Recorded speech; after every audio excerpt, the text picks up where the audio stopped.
Hi, good morning. Hello. Can you hear me? Yes, I can hear you well. Nice to meet you. Great. I see you. Yeah, sure. Hi. Oh, hi. I just wanted to double check if you have received the script, the opening script to read at the beginning. You mean the one from the AOS website? Yeah. Yeah, I do. But Perfect. I thought it's a little bit so long one. So if I read it, it has several pages. So You don't have to read all of it. Yeah, I think what we will do at the beginning is at some point, I will just ask you to go quickly through it. And basically the key points is that we have a code of conduct and we will need to post a link to the chat so people can access it if they haven't yet. And then just some technical details that basically this session will be recorded, and mute yourself if you're not speaking, and ask the questions by raising a hand or typing your questions in the Zoom chat. All right, then, yeah.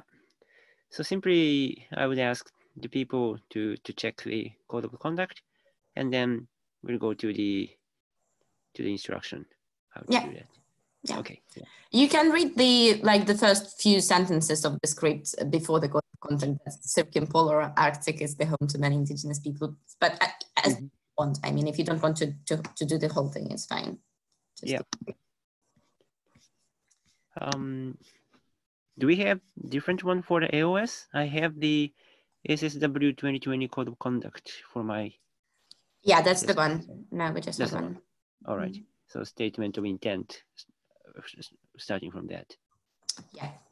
Okay. Yeah. All right. All right. Now, can I just quickly share something with sharing the screen? I will try to share one of my monitors. If you could tell me if you can see it, that would be great. Yep. Does it work that way? Oh, yeah. Cool. This is the one you sent me. I just received it. Yeah. Yeah, great. And then when I try to access the posters, I'm afraid I'll have to do it that way. But you can still see it, yeah? Yep. Okay, great. Thank you.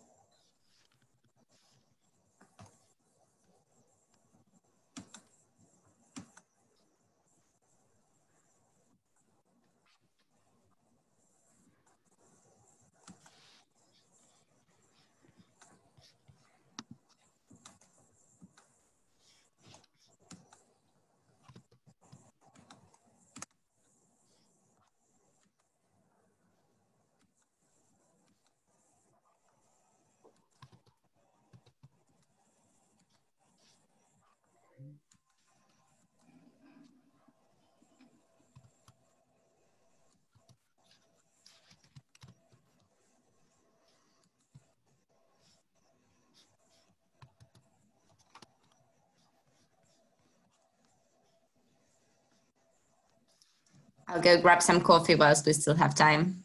Yeah, yeah, of course. Yeah.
Good morning, everyone. We still have a few minutes before we start, I think, but it's good to see some people in the room already.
Hi, Natalia.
All right. Good morning, everyone.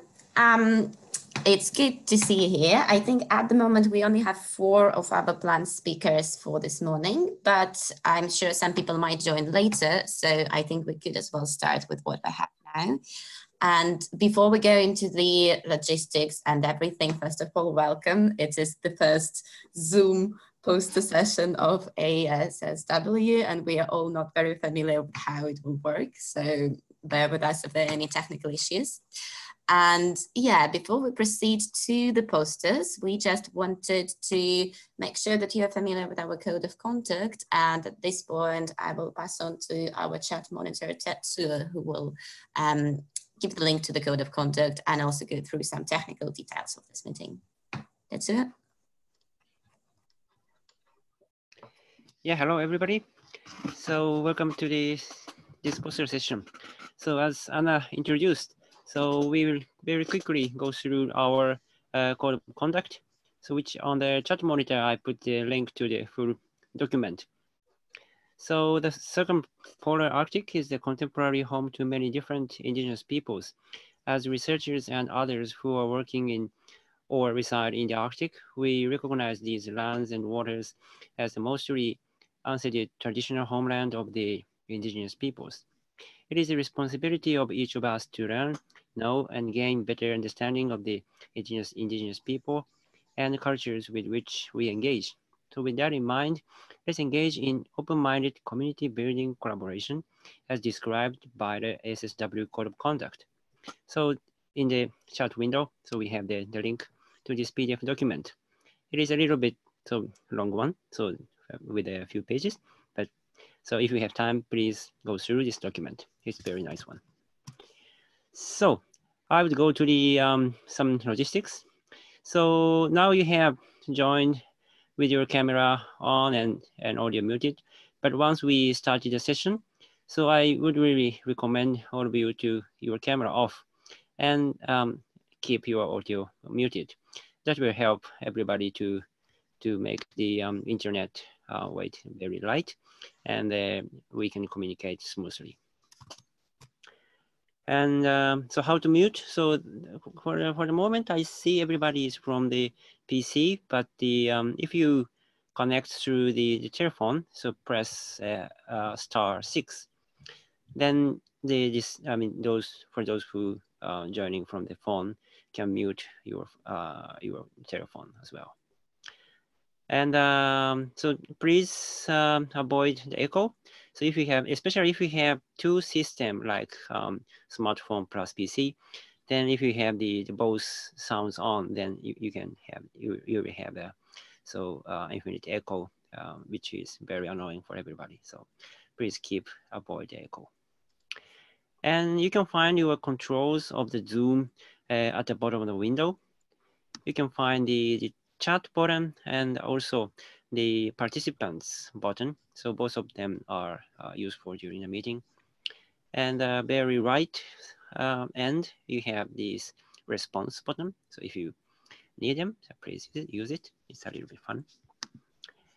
And so if you have questions, you have the raise your hand button in your participant list. So you can, so I will try then, wait a moment. It doesn't work somehow. Oh, for this one, I don't think we have the, oh no, that's why I'm the host. So co-host doesn't have. Yeah, so that's because you're a host. I think everyone else should have the raise the hand. So yeah. But I believe everybody has the raise your hand button. So if you have some question, just you can try that.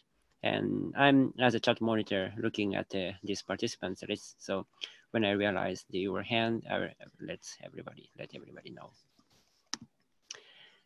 And what's next? So, well, if the number of the participants is small, it's not that troublesome. So you can, of course, sometimes just simply unmute yourself and then so allow talk up, then everybody can hear that. But please a little bit careful if multiple people start to speak in the same time. It's a little bit of trouble to communicate. So usually you please keep your microphone mute, and only you want to make a question, please unmute yourself. And I think that's the basically almost everything. And this presentation will be recorded for the session. So I'm not very sure how it will be opened or not, but so there is a chance to look at those discussions later on, I believe. Thanks so much. That's yes, the recording will be publicly available on the AOS website. Not sure exactly which step, but we will keep you updated on that.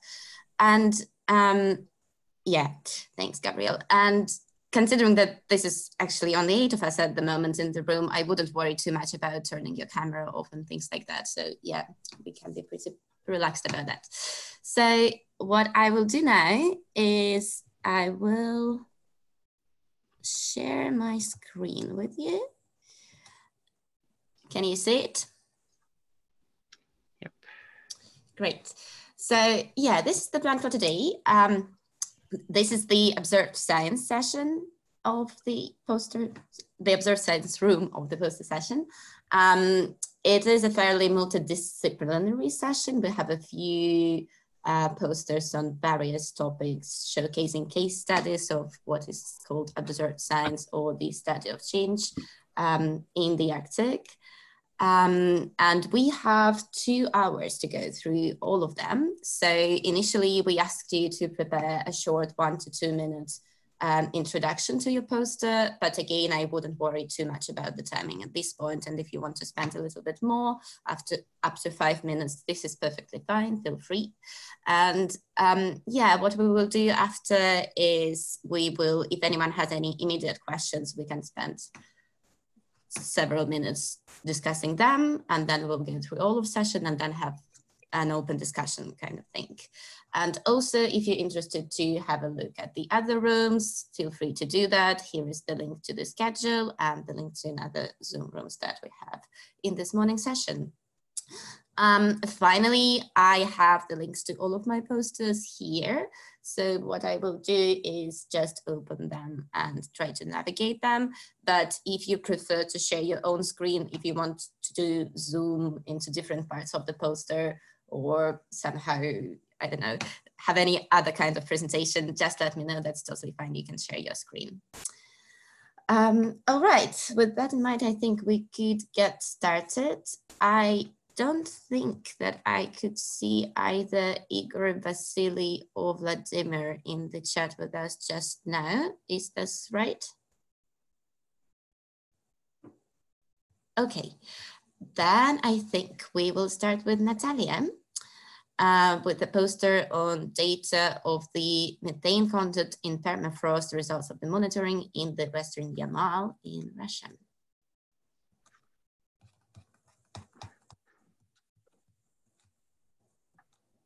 Natalia? Yes. Hello from Moscow. I'm Natalia Zadorozhная. I'm a PhD student in the Earth Cryosphere Institute of Tyumen Scientific Center of Siberian branch of Russian Academy of Science. I study methane content in permafrost on the Marisela case section located on western coast of the Yamal Peninsula in Russia.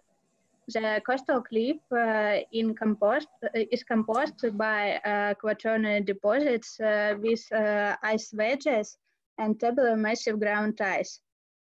More than 350 samples from ice and frozen and thawed sediments were taken since 2012. They were placed in syringes and degassed using the headspace technique. The methane content in samples was measured by gas chromatograph with flame ionization detector. It was determined that the methane content in massive ice is on average much higher than in the ice wedges. In frozen sediments, the highest methane content is in loamy clay marine sediments. In frozen continental sands, content is lower. The data of isotope analysis of methane clearly indicates the microbial origin of methane. Given the coastal retreat rate and methane content in different sediments and ice, we assist the annual flux of the methane from permafrost due to erosion of coastal section near Marseille. Studying the methane content in the active layer showed that the concentration increases with depth. The order of values is greatly exceed in the transient layer. If you have any questions, please write them in the chat and I will try to answer. Thanks.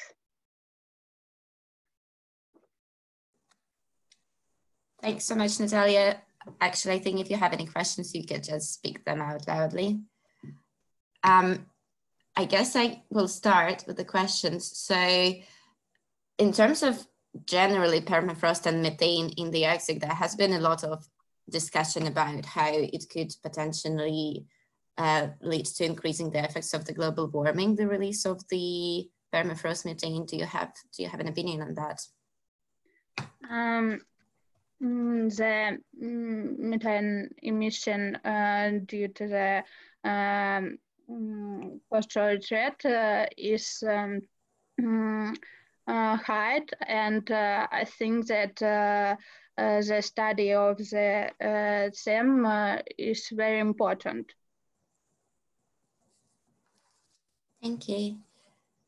Do we have any other questions from the audience at this point right now?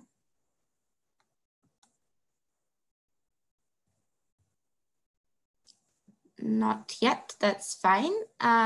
Then we will move on to the next presenter. Before we do that, so I just wanted to tell you that I can't see the chat because I'm sharing the screen. So if there is anything that pops out, could you please let me know? Thank you.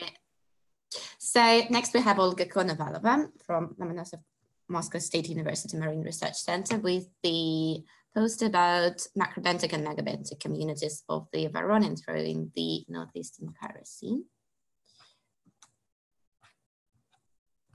Hi, colleagues. The study that I presented is about bentic communities.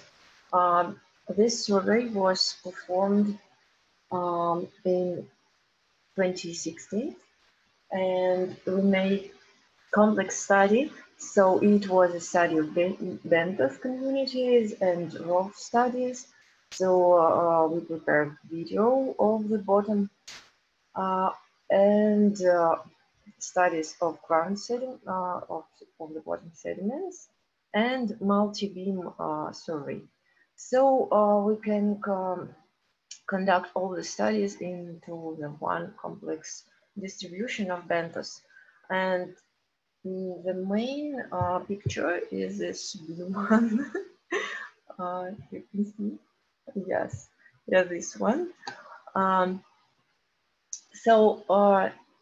Most of the communities were dominated by bivalve mollusk, and these communities were distributed in eastern slope of the Voronin Trough. So we find that distribution of macrobentic communities depends on the mostly macro relief of the Voronin Trough. So it was slopes, and distribution of megabenthos was dependent on depth mostly. So you can see that it was distributed not only on the slopes and in the deepest part of the trough and in the left or western spur of the Voronin Trough. So the factors of bottom sediments were mostly important for megabenthos. but it was a surprise. So this result might be a consequence of the fact that macroisobentic communities were contained a larger number of species as megabenthos, so we can find greater mosaic of macrobenthos than megabentic communities in the Varanian stream.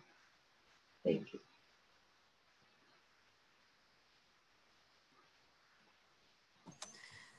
That's great. Thanks so much, Olga. I have a few questions. So the first one, just to make sure that we're all here on the same page, because I think not everyone here is a marine ecologist, could you enlighten us what is the difference between the megabentic and microbentic fauna? There's the size. Yes, macrobenthos is, I think, smaller than 5 centimeters, and yeah, and megabenthos is bigger than this. Great, thank you. And another question I had is, I'm not very familiar with the fauna of the Kara Sea. So are those communities sort of typical, or is there, yeah, are they much different to what you would typically have in the other areas of the Kara Sea and the steppes? For Kara Sea is not very rich by species, but the bivalvian communities is the most common in Kara Sea. But it could be different species like Portlandia or Yoldia, and here we see Yoldia species. So it was Yoldia solidura and Yoldia lenticula, like this. Sure, thank you. Do we have any more questions from the audience right now? Yes, please, if possible. Good morning, Vadim Makiev, please speaking. Good morning. Morning. Just a brief question. What about spatial distribution and correlation in spatial distribution of the macro and megabenthos? Do they coincide? You said that there are less number of aggregation of megafauna appears, but do the stations of these two benthos coincide? The stations for studying of megabenthos were less in number, so it was only 10 stations, and macrobenthos survey was performed in 50 stations, and we can see that macrobentic communities are have the differences, but not only one type, but in megabentic communities, it was mostly one dominant species, so it's not very big variety. So, of course,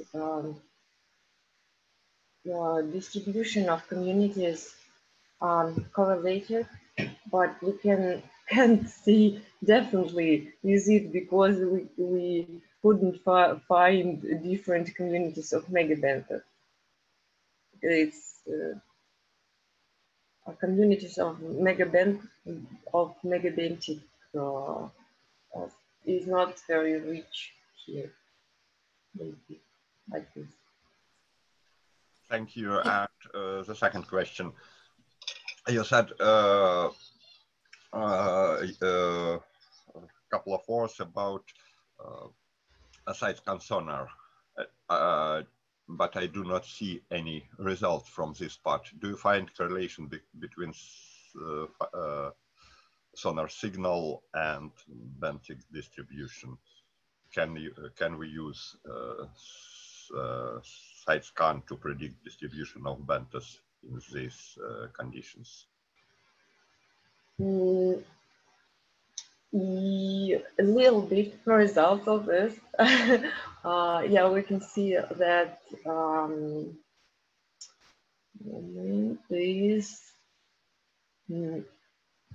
this red, yeah, we can see the differences between depth of community depth location of communities like Siduria, Sabini, for example, it was like it depends on depth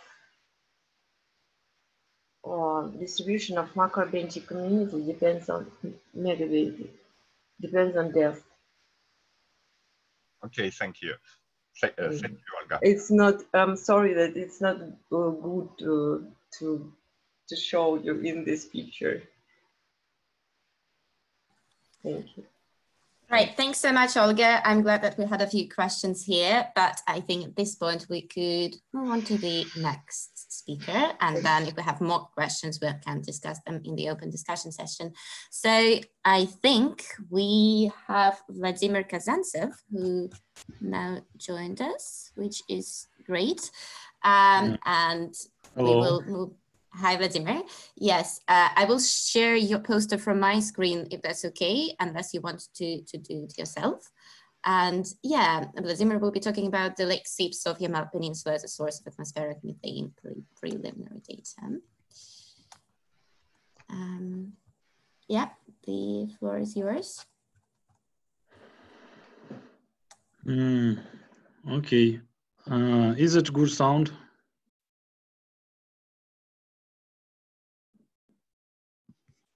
Are you listening? Yes, I can hear you. Yeah, all good. Okay, great. Nice to meet you, and I'd like to tell you about our study of lake seeps as a source of greenhouse gas and methane in Yamal Peninsula. So our colleagues have found that last year that they found a hole in ice at one lake, and we thought that it show methane seep from bottom of lake to atmosphere. And last summer in August we reached this place and make measurements. We took some samples. So you can see place on figure 2. It's I don't know. It's a site of our study. It's Central Yamal. And figure 3 and 4. It's a photo of.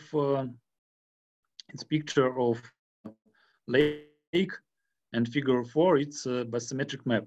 And at the center you can see red point. It's a place where we have found seeps. So we studied 2 seeps that very close to each other. It's around 2 meters. So we took samples and we make measurements of intensity of gas emission. So we make around 10 measurements of emission. And we took samples of gas for analysis. And please move it down. Yeah, we have made 2 types of analysis. We made try to find the concentrations of methane in the seep gas, and made analysis of isotopic compounds of methane. And so on picture 5, you can in figure 5 you can see how we took samples in lake. In figure 6, it's a gas chromatography process of analysis of samples in laboratory.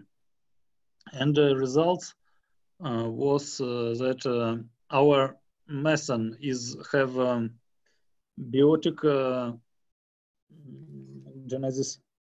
So we have found it by isotopic analysis. And you can see in these tables concentrations and intensity or I don't know. And you can see our results of our calculation, how many methane emit from each seep. So we think that these SIPs, it's a way of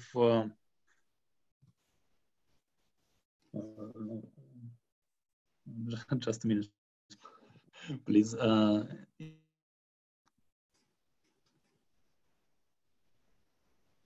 From methane hydrates in permafrost. So you can see it's in figure 8.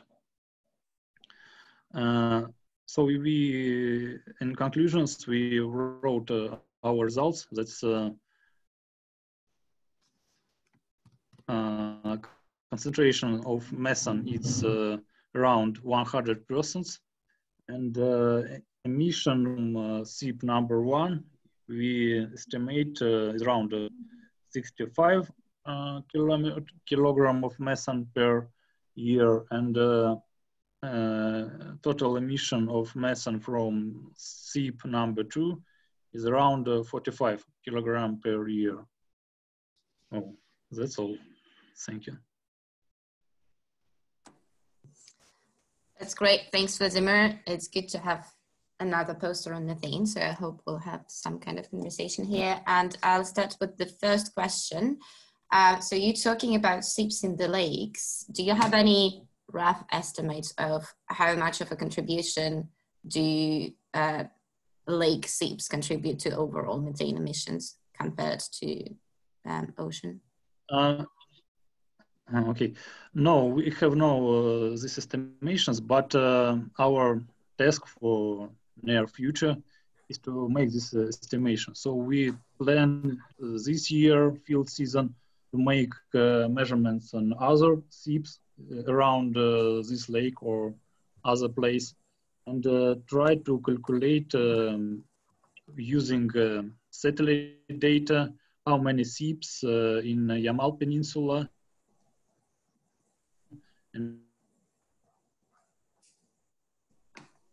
and its contribution to total atmosphere, total emission from lakes of Yamal. So it's great.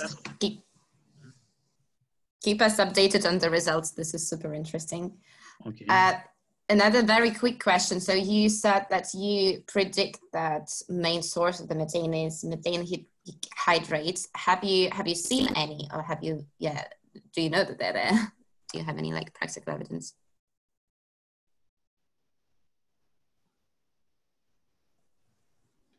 Sorry, I have a problem with the internet connection. Can you repeat your question?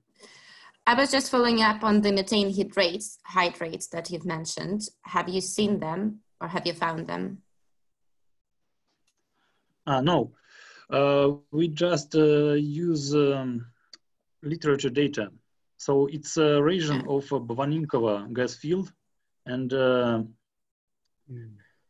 many researchers have wrote articles about drilling around this place, and they have meat in their wells methane hydrates.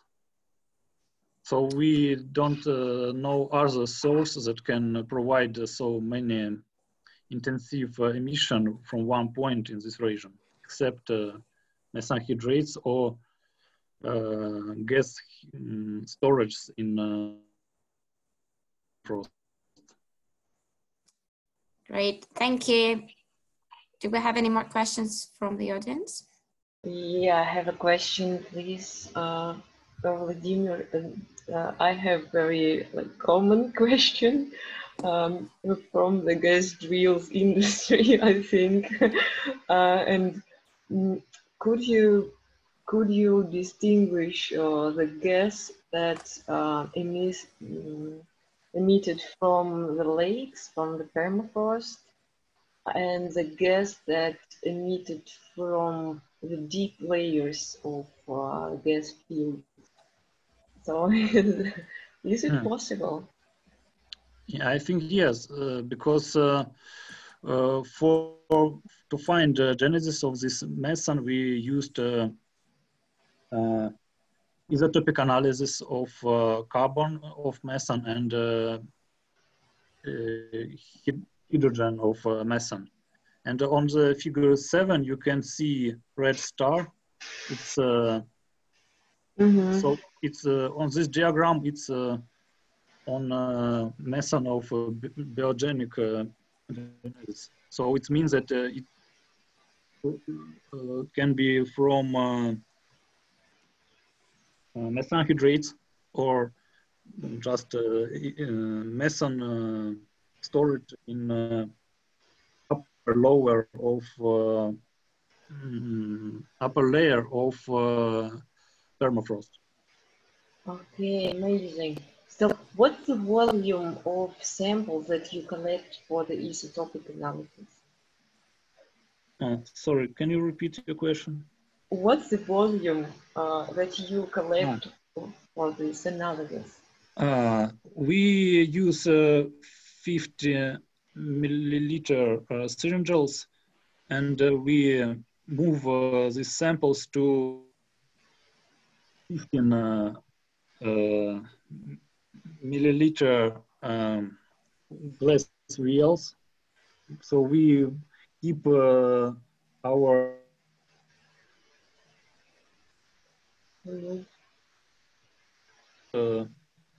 solution. So we just call glass vials. Around 50 milliliters. 15. I mean, these gas collectors that you show in the figure 5 or like this, 6, yeah, 5. Seepage gas sampling. How many liters, or how would you do?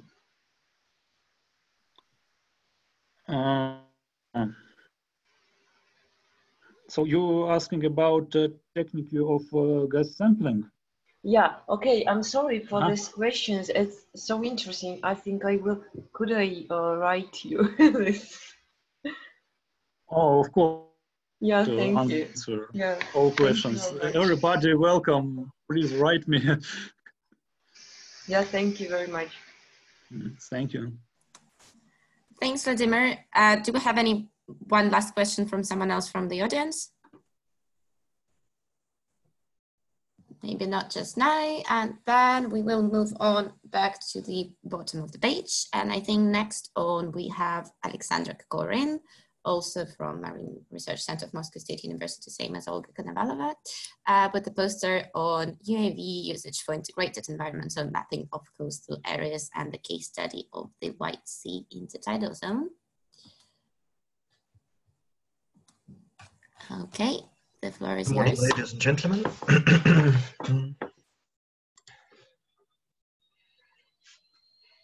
Yeah, thank you very much. Anna, hello, my name is Alexander. I'm working in Marine Research Center. I'm a deputy head of hydrobiological lab, and my main area of interest is environmental monitoring around sea zones and intertidal zones. So we in our company are highly interested in developing effective and faster ways of for monitoring of the coastal zones. Intertidal zone is usually considered vulnerable because it can be affected by human activity both from land and from the sea. Therefore, integrated mapping and rapid environmental monitoring of the coastal zone are of great interest. Conventional direct methods are precise and rather well developed, but require significant time and effort. Satellite imagery, contrary, is very cheap and fast, but its resolution generally doesn't exceed 10 to 30 meters. So in this work, we try to evaluate prospects of using cheap commercial UAVs to fill this gap between direct methods and satellite imagery. Our work was carried out around the White Sea Biological Station of Moscow Sea University.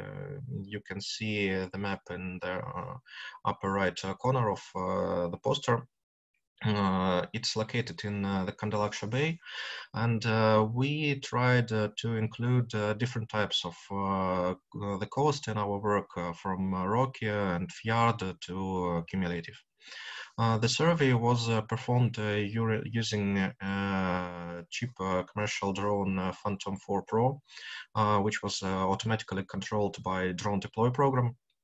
Images acquired were processed with Agisoft Photoscan, and as a mapping app, we used QGIS software. So as a result, we can show that the drone images clearly show lithological types of the coast, types of macrofeeds. They are visible in the bottom of the poster a little bit. Could you please scroll down a little bit?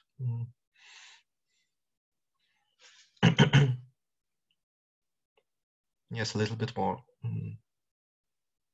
Anna? That's the bottom, sorry. Yes, that's it. So we can see several types of macrofeeds on the intertidal zone, such as Fucus, Zastera marina, and Aster tripolium, as well as marshes in the upper zone of the coast. So we also can see lugworm burrows, and it is very effective and interesting methods for lugworm counting to estimate, for example, lugworm population on some part of the coast. Photogrammetry methods using stereo pairs of images also allows us to automatically build altitude profiles, which are very precise. Such a good resolution, such high resolution, allows us to build very good and very accurate ESI classification map of the coast, which is much better than ESI classification map built based on satellite imagery.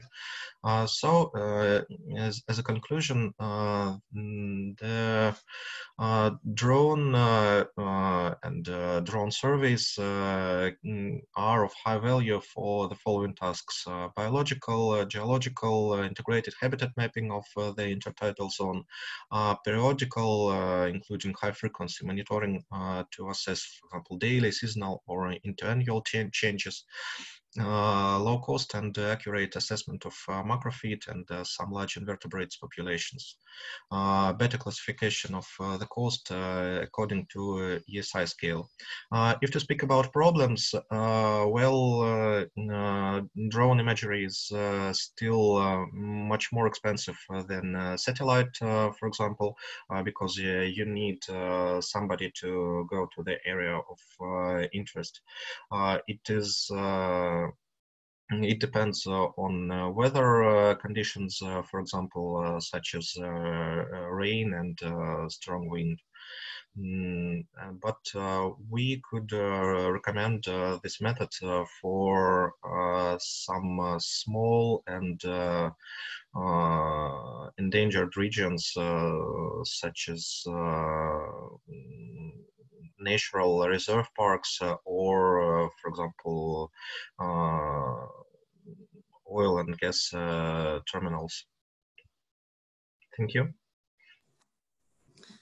That's great. Thanks so much, Alexander. Very nice maps and very nice photos.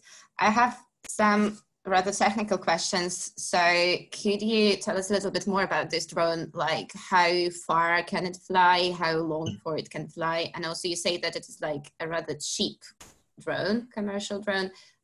Could you give us a rough estimate of how much it is? And finally, why have you chosen this particular model? Is it just the most accessible one, or have you made any like comparisons? Well, thank you for your question. This drone, Phantom is maybe the most if to speak about the price, it's about just let me please count.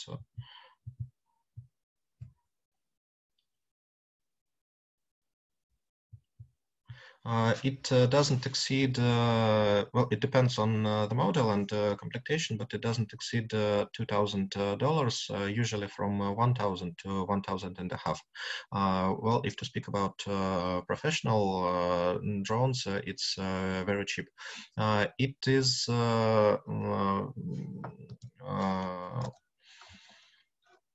it can fly up to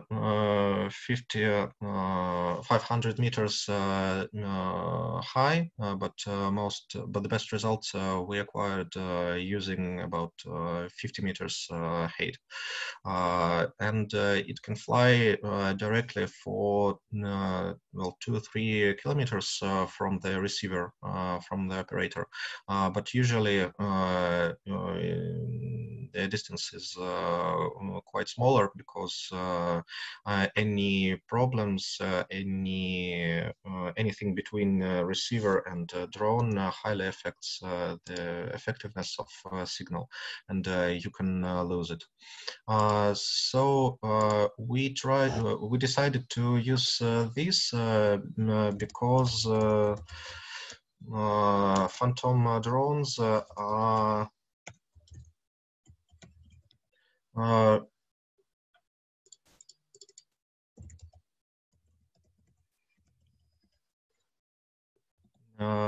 very widely distributed. A lot of people use them as a hobby or for hobby service, or just to enjoy the flight. Yeah. Thanks so much. I actually have one more question, if that's okay. Are there any restrictions on using drones for mapping in Russia? Yes. So at first you should register your drone in the Rosaviation, and the second, well, previously you had to get permission for every flight, especially near the towns and cities. But now this requirement was cancelled, so you can fly freely. But if you are going to use these, for example, if you're going to sell aerial photos or such orthophoto plans as you can see on our poster, well, you may probably you may get them, you may use them for your research, but if you are going to spread them, for example, to publish or to sell, you should get a license for classified information, for classified data, and you need to declassify them in Federal Bureau of Security. Great, thank you. So if people are interested in drone imagery, they should contact you, basically. Do we have any more questions from the audience now? Just one brief question, if we do have time. Yes, please.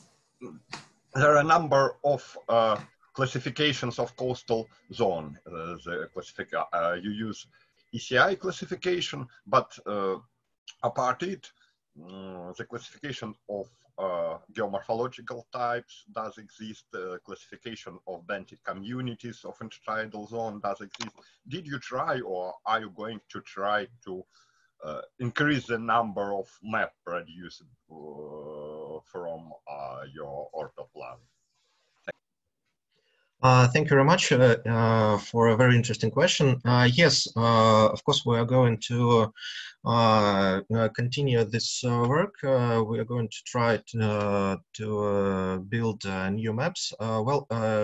First, if to speak about Bentic communities, sometimes it's hard to distinguish Bentic communities using only images. In this work, we used also direct methods to verify our imagery data, and well, you may easily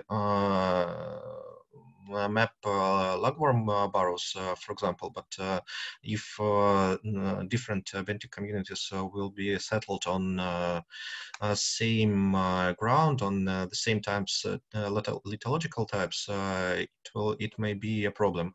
But we also have a biological map where we show, well, for example, Foucault settlements, lugworm settlements, just community of clear sand marshes and so on. In this case, if to speak only about visible Bentic communities types, yes, drone imagery is very useful. We didn't yet try to classificate, to build a geomorphological map of the coast, but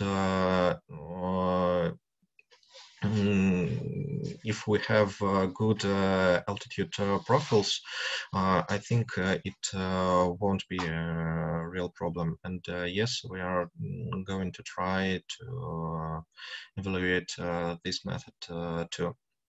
ESI was just one of our examples for how can drones help in environmental monitoring. Great, thanks so much, Alexander. Looks like a very multifunctional technique with lots of perspectives for potentially using the Arctic, which is great. I don't think we have Igor or Vasily in the audience still, which means that we should probably move on to the last poster, which I will present myself. And it is about the microplastics in the Arctic, Bentic, or seafloor ecosystems. What do we know about them and what we don't? So I am Anna Gabruk from University of Edinburgh and Marine Research Center of Moscow State University, and this work has been conducted in collaboration with the Shirshov Institute of Oceanology in Russia. Yeah, so in this poster, we showcase some results that will form bulk of the book chapter to the book Informed Decision Making, Building Common Interest in the Arctic, that develops in result of the Arctic Frontiers Conference earlier this year.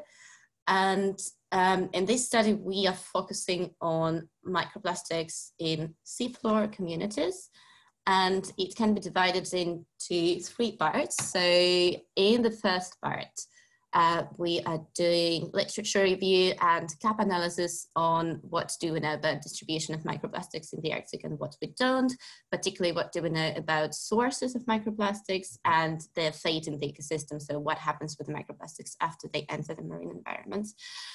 In the second part here, we are showing some data from the case study that we have conducted in the Pechora Sea in the Russian Arctic, on rates of ingestion of microplastics by different Bentic communities, different Bentic fauna. And finally, probably more relevant to this particular event, we are trying to provide some recommendations for further monitoring of microplastics in the Arctic. Now I will try to quickly guide you through that. So talking about distributions of microplastics, I invite you to look at this map here. basically it shows that in the Arctic, unlike many other regions of the global ocean, we have three major sources of microplastics. One is the surface circulation. So this has been shown in previous studies that with the North Atlantic waters, microplastics from the North Atlantic accumulation gyre are being transported, particularly to the Barents Sea, and some modeling experiments have even shown that potentially they will be forming another accumulation gyre in the Arctic. So this is one of the major sources, which is quite well reported in the literature. Another source is something that seems quite obvious, but there hasn't been done a lot. I would say there hasn't been any published research done on distribution of microplastics by the rivers. And particularly for the Arctic Ocean, we think that river inflow is a very significant driver of microplastic distribution. And to illustrate that with this map, what we try to show, so when you think about the Arctic, we often say that it is very sparsely populated, and this is true. We don't have many large cities within the polar circle. But when you look at the settlements on the river banks of the rivers that inflow to the Arctic, this is clear that we have a lot more of anthropogenic pressure and therefore anthropogenic litter that is all being transported to the Arctic. So yeah, combination of those two are the main drivers. And in addition to that, there is the third driver, which is very specific to the polar regions, which is the sea ice. So after microplastics being transported to the Arctic, they are being captured by the sea ice and distributed over the large distances.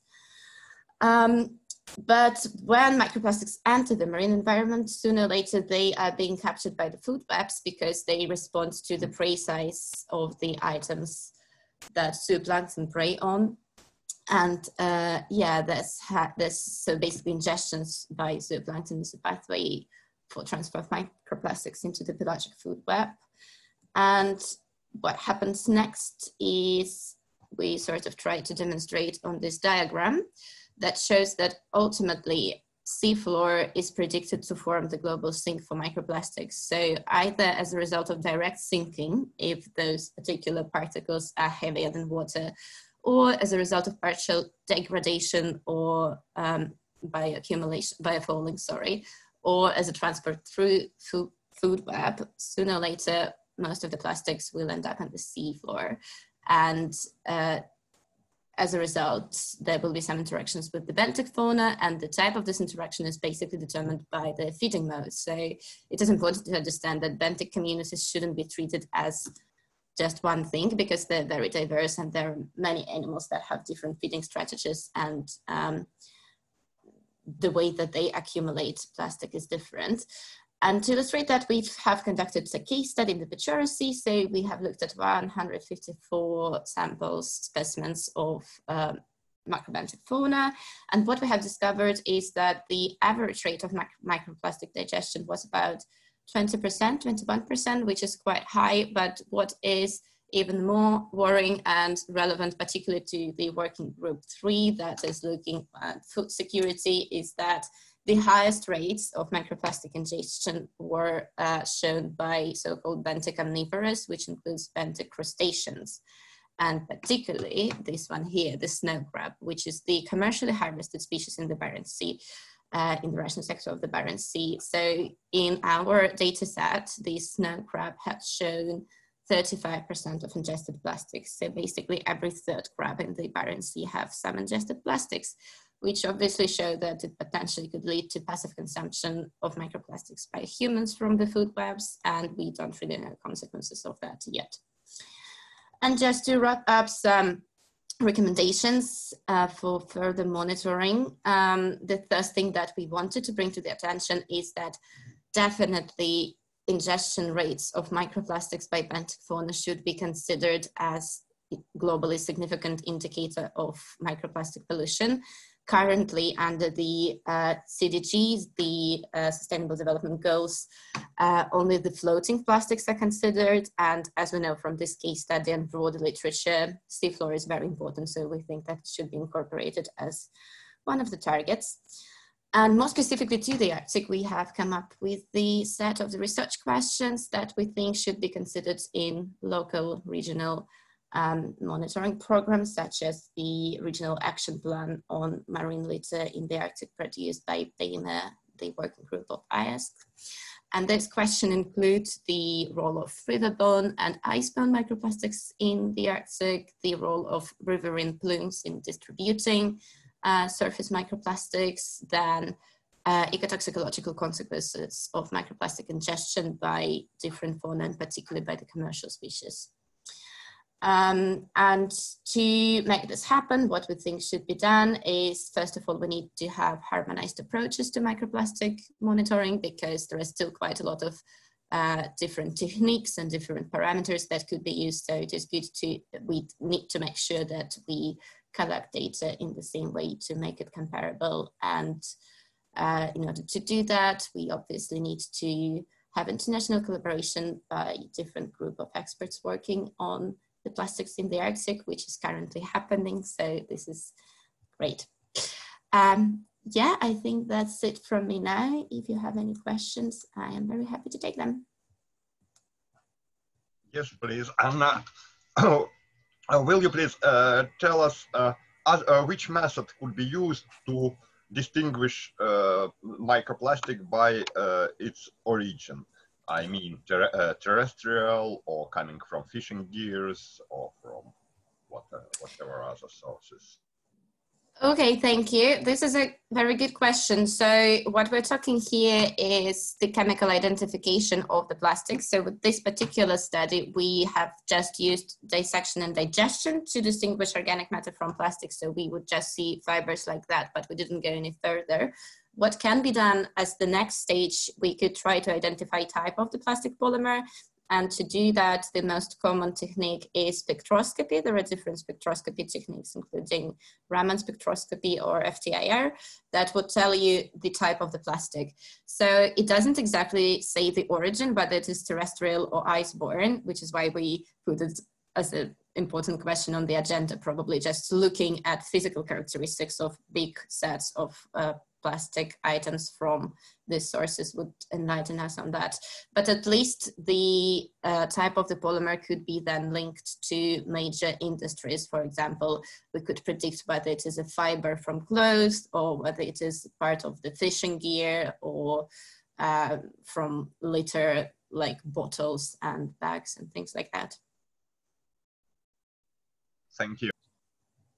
Thank you. Do you have any more questions? Can I ask a question, Anna? Of course, go ahead. So, sorry, I don't have a good background for microplastics, so maybe quite beginner's question, but so in terms of the distribution of the microplastics, the Arctic Ocean is something special place, I mean, which has the higher amount or something like that?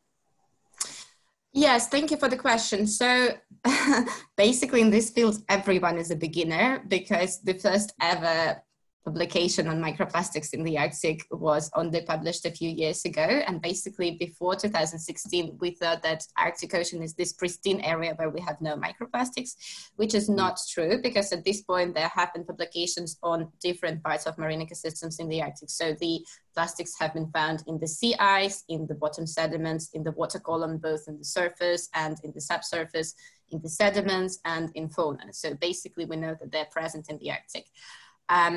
Arctic is not the area of the high concentrations of plastics. The most global convergence zones are located in subtropics. So we have 5 accumulation gyres in Atlantic, Pacific, and the Indian Oceans. And this is the floating garbage packs. They have the highest concentration in the world's ocean. But what is happening is that some proportion of that is being transported to the Barents Sea, and it is predicted that the Barents Sea could become the 6th accumulation gyre. And yeah, at the moment, the concentrations in the surface waters are 10 to 100 times lower than, say, in the Atlantic, but still they're potentially growing, and it is still something which will be then accumulated. So yeah, we have less plastics than in the other regions of the world's ocean, but we definitely have them, and it is of concern. Mm-hmm. Yeah, thank you. Okay. Any more plastic related questions? No. Okay. Do we have Igor or Vasily? I think we still don't, unfortunately. Which means that we have basically covered all the talks that we have planned for today. And at this point, it took us exactly an hour, which is quite good. We can open the floor to any additional questions if anyone wants to return to one of the posters that have been presented. But otherwise, thank you all for your attention. And at any point, if you want to switch to another room, if they still have a discussion, or just have a look at the website and see what events are scheduled for today. I think we have a very easy schedule with 4 breakout groups, which all of you, 4 sessions of breakouts of the working groups, which all of you are very welcome to join. And thank you for bearing with us. Thank you, Anna. Thank you very much, Anna. Great. Thank you. Thank you. Thank you, Anna.